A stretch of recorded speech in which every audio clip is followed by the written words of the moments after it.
everyone, I'm Mine, and this is set number 60379, Deep-Sea Explorer Submarine from the LEGO City theme. This set contains 842 pieces, 6 minifigures, and retails for $109.99 in the US, as well as $105.99 in most places in Europe. This set was sent to me for review by the LEGO Group through the LEGO Ambassador Network, but all opinions expressed in this video are my own. So here's the main build of this set, the Deep-Sea Explorer Submarine itself, and this is actually a lot bigger than I expected it to be. The price on this set is pretty high, so it does match the price, but I feel like the box art for this set makes it seem smaller than it actually is, because yeah, this thing's massive. And I actually quite like how it looks, so let's take a look at everything up a little bit closer. Starting at the front of the submarine, there's actually 2 robot arms out here. These are each connected on with a ball joint, and then there's also another little hinge right here just to aid in articulation. There's also these claw hands at the front, and I've never actually seen these parts before. I'm not sure if they're new for this set, but it's actually a really cool piece. Or I guess it's a total of 4 pieces plus the rubber band, but yeah, you push in on any one of them and it actually opens them all up. That's just a ton of fun to do, and they're able to spin as well. And yeah, that's awesome. You can have the submarine reach out and grab something and hold it in that hand. And those 4 pieces are able to contain it really nicely. Regardless of if this piece is new or not, I'd love to see LEGO use it more often, because just look how cool that is. It's so satisfying just to move that back and forth, and I think it's fantastic for play too. I'm honestly really happy with that. But now coming to the main body of the vessel, you can see at the front right here we have 3 total lights, as well as this giant windshield bubble piece which can actually be articulated down. That gives you access into the interior of the sub. You can see you can have a minifigure sit right here and control the ship. It uses like a battle droid torso piece as the steering wheel for the ship, which I actually think works pretty well. And there's a bit more interior in there, however it's a little bit difficult to see. Luckily though, there's a second way to access that. You can simply just remove this roof section from the top right here, and that gives you a much better view inside. Now there's still not a ton of space in here. You can see there's 2 chairs for minifigures to sit, I guess, side by side. And then there's a few things going on the walls. On this wall there's a crowbar accessory as well as scissors, and then a sticker piece which I think is meant to be like a whiteboard, and it looks like they're doing research on the sea life in the area. While on the other side there's a printed console piece as well as a screen to go with it, a few extra clips, and then like these 4 little canisters at the bottom. Not sure exactly what those are supposed to be. Here's how all the non-diver minifigures in the set look actually sat in the submarine. You can see there's still a little bit of room. You could probably fit a 4th figure in right there if you really wanted to. However, you definitely can't fit all 6 minifigures that come in this set, which is a little bit disappointing, but it's not the biggest deal in the world. And here's how everything looks on the outside with the minifigures actually inside the sub. Now moving back, this build's actually really bulky. There's a lot of just smooth, rounded pieces, and I think it looks amazing. It's definitely very clear what this is supposed to be. There's a sticker piece on the side that has the set number on it, and you can see that everything's pretty much exactly the same on the other side. That Explorer's logo in the center is a printed part. It comes in quite a few sets this way, but it's always nice to get. And then coming back on top of the ship, there's a little panel right here which can be opened up, and inside there's like a submarine drone that can be removed. With that removed, that actually opens up this huge space in here, so if you want to store more minifigures in there with the drone removed, you can. And that way you can actually fit all the minifigures that come in the set in the actual build. However, then of course the drone's left outside. This drone build's pretty good. These come in quite a few sets this way, however it's a slightly different build in each set. And this set's a bit bulkier than the ones in the other sets, I guess because this is meant to be a deep sea submarine, so it needs more reinforcement and whatnot. But just like all the others, it has robot arms with clips on the end so it can pick up things in the ocean. And there's a technical at the top to allow it to easily be deployed. And that actually ties in with something else in the main build of the ship, because there's yet another robot arm hidden underneath the sub. This can be articulated downward, so if you have the submarine actually floating in the water, obviously that could just come out real easily. It has this printed part with black stripes on it and this hook on the end which is on a mini ball joint, and that's of course meant to be able to hook onto that mini submarine, so that way it can be lowered down and then deployed into the water. And then we get to the very back of the sub. There's unfortunately no interior in this back section, however there are some propellers here which of course can move the sub around. All of them can spin, and you've got some smaller ones on the side which can also be rotated, so if you want to move the sub the opposite direction, that's an option you have. But then there's also one big propeller out the very back, and that can also be spun. However, of course that one can't be turned around in any way. And then there's like little locker compartments on the side here too. Unfortunately there's nothing in them by default, but I guess if you're displaying the diver minifigures in the set with their hair pieces instead of like their diving masks, you could store the diving masks in here while they're not being used. It doesn't seem like it's able to close completely if you do that, but you should at the very least be able to keep it in there. But yeah, there's a good bit of room, and there's one of those in each side, so you can pretty much put whatever you want in there. Stuff they find in their missions, diving gear, or anything else you can think of. I'm just happy to see that you do get a bit of storage space. And that's about it for the main build of the Deep-Sea Explorer Submarine. Honestly, I really like this build. It's a lot bigger than I expected, and it also looks really good. LEGO City sets could be a mixed bag when it comes to looks, because sometimes they're overly simplistic, but I don't think that's the case with this set at all. I love the roundness to everything, and it's a good scale too, but my favorite part has to be the robot arms in the front. They're just so much fun. But I'll talk about all that more at the end of this video. Now let's move on to the other builds in this set. The next build in this set is another build for the Explorers, and this is actually a mech in a LEGO City set, which is surprising. We don't get mechs in LEGO City all too often, but that definitely helps this build stand out. And I mean, it's cute. I think it's very fun. They use like astromech droid bodies for the legs, which I think works surprisingly extremely well, and you can see you can rotate them forward and back. Then they use the Marvel Mech cockpit piece, which can be opened up and you can place a minifigure inside. And then there's also this bubble windshield that goes over top, of course, to allow the minifigure to breathe. Now that's mostly up to your imagination because there's a lot of gappy holes right here, which personally I don't mind. It's a toy, it doesn't have to cover up every hole. But I know those kind of gaps sometimes bother people, so I do want to point it out just in case. Two little lights on the back of the mech too, and then the mech carries a wrench in each hand. The arms are very simple, however, there is still a good bit of movement there. You can rotate them forward and back as well as spin them at full 360 degrees. So I would say, especially for the small scale, its posability is actually really impressive. And if you're curious, here's how a minifigure looks actually sitting down in the mech. This is a fun little side build, I actually quite like this one. And then the final build in this set is a bit of ocean terrain, and this rolls. I actually really love this. So you can see there's a bit of a sunken ship right here, and it looks like these sharks have made the sunken ship their home. But then there's also all this sea life around it too. First thing I want to point out, you can see there's a few of these fish pieces on this set. I think there's a total of 4, and that's just like the classic Lego fish piece, right? That's come in so many sets. However, the color that they come in this set is actually quite cool, because right now they might just look white to you, but if I turn the lights off in my light box, they're actually glow in the dark, which looks awesome. I always love when we get glow in the dark parts, and I'm not sure if we've gotten glow in the dark fish before, but especially for the idea of a deep sea submarine, yeah, this works perfectly. And I love that you get so many of them here too. They use big ugly rock pieces around the side to build up the terrain, and I really love these builds too. I'm not sure if they're supposed to be like sea plants or more like jellyfish, but the transparent pieces combined with the flowers feels very alien, which makes a lot of sense for a deep sea exploration. You can see the one on the other side uses a few shades of blue instead of pink, and then other than that we just have various sea life. Purple tentacles coming out of the ground, a few of the coral pieces in teal, and then they use the minion hair pieces also in teal to be more sea life. Then coming to the shipwreck in the middle, you can see there's 2 sharks right here, and these can actually spin around, which is so much fun. Obviously this is all meant to be underwater, so this just represents them swimming, and I think that works perfectly. They're just circling the ship. These are pretty much just the standard Lego shark pieces, so they have come in other sets before. However, they are in light gray in this set, which is a slightly more uncommon color for them. I think most of the time they're dark gray instead. And yeah, you can use them with the play feature in this set, or you can disconnect them, whatever you prefer. And you get 2 of them in the set, and both of them are exactly identical. The only point of articulation is at the mouth. And there's how that looks with the head removed if you've never seen these guys before. And then down below that, inside the shipwreck, there's a 3rd shark, which can actually pop out. And this is the larger Lego shark piece, which is awesome to see. I honestly didn't even know they were still making this guy, but this was like one of my favorite pieces as a kid. I think this is slightly updated from the one I had as a kid, but they had a very similar one when I was little. And yeah, you can see the shark's done in a similar style, however, it's significantly bigger. It's got like a printed white underbelly, the fin's actually a bar so minifigures can hold on to it, or you can attach accessories if you want to. But the most important part about this figure, at least to me, is the mouth. It's got this giant smile, and if you open it up, this guy's actually large enough to eat an entire minifigure and close his mouth up around it. I used to have so much fun doing that with Lego sharks as a kid, so I'm really happy to see you could still do that with the ones nowadays. This guy's genuinely super cool and fits this set perfectly. He connects onto the build in this little platform right here, which is able to be moved forward and back. So that way when you have the smaller shark spinning on top, you can have the bigger shark do like a jump scare out of the cave. And I guess he's sort of like an obstacle for the divers to avoid. I really like these 2 pieces of kelp here that just sort of hang here loosely, because when you push the shark through, he actually moves them out of the way. And then if we take a look on the other side, you can see there's a bit of treasure back here. There's a little skeleton with a pirate sword. I guess we can assume he's a part of the ship that got shipwrecked. He's got a pirate hat on too, and then a little yellow gem in his hand. And then on the other side, we have a few gold bars as well as a red gem. There's also a skeleton leg up here because, of course, the skeleton only has 1 leg down here, so if you want to make a complete skeleton, they do give you that part. That always makes me happy to see. They usually do that when we have, like, incomplete skeletons in sets. And it's a small thing, but I do appreciate that a lot, because I know that would have bothered me as a kid if I wasn't able to remove the skeleton and just use him on his own. And then finally, at the very top, behind the spinning sharks, there's a treasure chest right here, which could very easily be removed. It's the classic Lego round treasure chest piece, and if we open it up, it just has 2 more gold bars inside. This build is honestly the highlight of the set to me. It's just so full of life and leads to so much potential for play while also still looking really good. I know I would have had so much fun with this as a kid, with the play feature spinning the sharks, with the giant shark that eat minifigures, being able to have the divers recover the treasure chest and everything. This is genuinely super cool. I don't think I could be happier with it. But yeah, as I mentioned earlier, I'll talk about all that a little bit more at the end of this video. Now let's take a look at the minifigures that come in this set. So here are the first 2 minifigures in this set, and if you haven't seen my reviews of like the other LEGO City Explorer sets that come out this year, you may not know that despite LEGO City not being a story-based theme, it is still the same few characters that come in all the different Explorer sets, which is actually quite cool to see, because it's like this consistent cast of characters that don't really have any story tied to them. It's just up to your imagination. My point in pointing that out is, yes, these minifigures do come in other sets, so they're not exclusive to this one. However, they are still quite nice to see here. Starting with this one, she's pretty much the character who drives all the different vehicles. I think most of the sets that come with a vehicle to be driven, she comes in. And I think she's a pretty solid minifigure all around. Her face print is nice to get. It's like an older woman face, which is something we don't get all too often, specifically an older woman face without glasses. However, there's still something a little bit uncanny about it. I'm not sure what it is. So it's not my favorite face print in the world, but still nice to get if you don't have it yet. I do really like her hairpiece though. It has become more common nowadays, but it's a really good one, so it's just nice to see it being so accessible. She comes with a life vest, of course, in case something goes wrong. And then removing that, there's look at her full torso print where you can see she's got like a bit of diving gear on. And turning around, there's look at her back torso print too, which is actually quite simple. Then the male minifigure right here is like the doctor on the ship. He comes with a syringe, and he uses the Lego Ninjago movie Cole hairpiece, which is it's nice to see that still coming in sets. I think he's got a fairly good torso print. He's got like a stethoscope and a little monitor. I like his face print too with a little beard. Definitely gives him a unique identity. Then turning him around too, very simple back torso print on him as well. Not too much else to say on that one.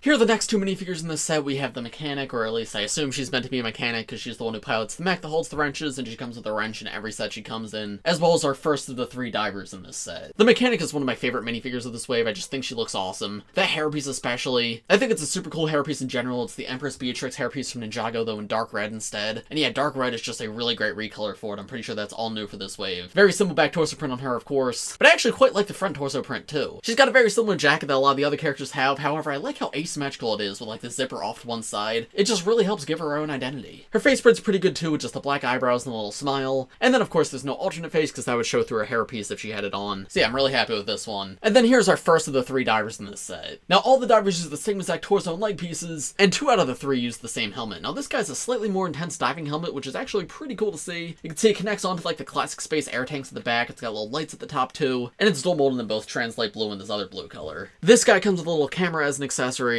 and moving that out of the way, there's a full look at that torso print with the air tanks and everything around the back. I think the dark blue and the orange go together really well here, and I love how prominent the dark blue is too. It helps set the diving suits apart just from the normal outfits that the explorers wear. Here's how the minifigure looks with the helmet removed, and there's the lack of any alternate face as well as the back torso print where you can see there's like a metallic zipper. This minifigure does come with an alternate hairpiece in the set. It's just like the Draco Malfoy hairpiece in blonde, and his face print's just good. It's just kind of a generic male face, so like it works, but it's nothing all too exciting either. But yeah, all things considered, this is a pretty good minifigure. I like the look of all the diving suits, and this helmet is really cool, but I don't have too much else to say on these 2. Here are the final 2 minifigures in the set, the other 2 divers, and as I mentioned, they have the exact same torso and leg print that the diver we just looked at has. However, they have a smaller mask piece where they just have this helmet, as well as like a snorkel goggle attachment on top of it. Still have the same air tanks on the back and the same flippers. And in terms of accessories, you can see they both come with little flashlights in their hands, and the one on the right also comes with a metal detector. Those snorkels can be hinged up if you want to see their full face prints, or alternatively, here's how they look with their helmets completely removed. Another 2 really good face prints. Both of them were introduced earlier this year. This one came in the gaming tournament truck, and I remember when I reviewed that set, I was like, wow, this is an awesome print. I want to see this used more often. And I'm happy to see that one of the Explorers characters has it, so that way it comes in multiple sets. And then this face print's really good too. It comes in a lot of the LEGO City sets this way, but it was introduced earlier this year. But yeah, it's like a glasses face with a beard, which is something we haven't seen all too often, so it's nice to have that so common now. No alternate face in the male figure, however, there is an alternate face on the female figure, where she just seems a little bit worried or distressed. And these 2 both also come with alternate hair pieces too. And they fit them both pretty well. I'm quite happy with them. But there you go. There's everything with the LEGO City Deep-Sea Explorer Submarine. So overall, what do I think of this set? Honestly, I'm very impressed by this set. I think it's pretty good. Now, just like every LEGO City set, it is a little bit overpriced. However, I don't think it's as overpriced as I expected it to be. $110 is a lot of money. This should be like $80, $90, or even $100 would be better. But I have to say, the submarine is a pretty big build. The side build is nothing to scoff at. And considering you get 6 minifigures as well as 3 molded animals, if you really like this set and you're not on like a super strict budget, I don't think it's the worst set to pick up in the world. Obviously not going to be for everybody. I wouldn't spend $110 on this. I'd just tell you that straight up. LEGO sent this to me. If I was buying it myself, I just wouldn't. But if you're someone who really likes underwater stuff and you love the idea of like a LEGO submarine, I have to say I like this set a lot more than I expected to, and every single build is fantastic, and I know I would have had so much fun with this as a kid. So yes, I would recommend this set. Certainly not for everybody, as always. But if the set interests you and you don't mind paying a slightly higher price, I honestly don't think you'll be disappointed. But of course, those are just my thoughts. Let me know what you guys think of this set in the comments below. If you enjoyed this video, make sure to leave a like, subscribe to the channel if you're new, and I will see you all in the next one. Bye!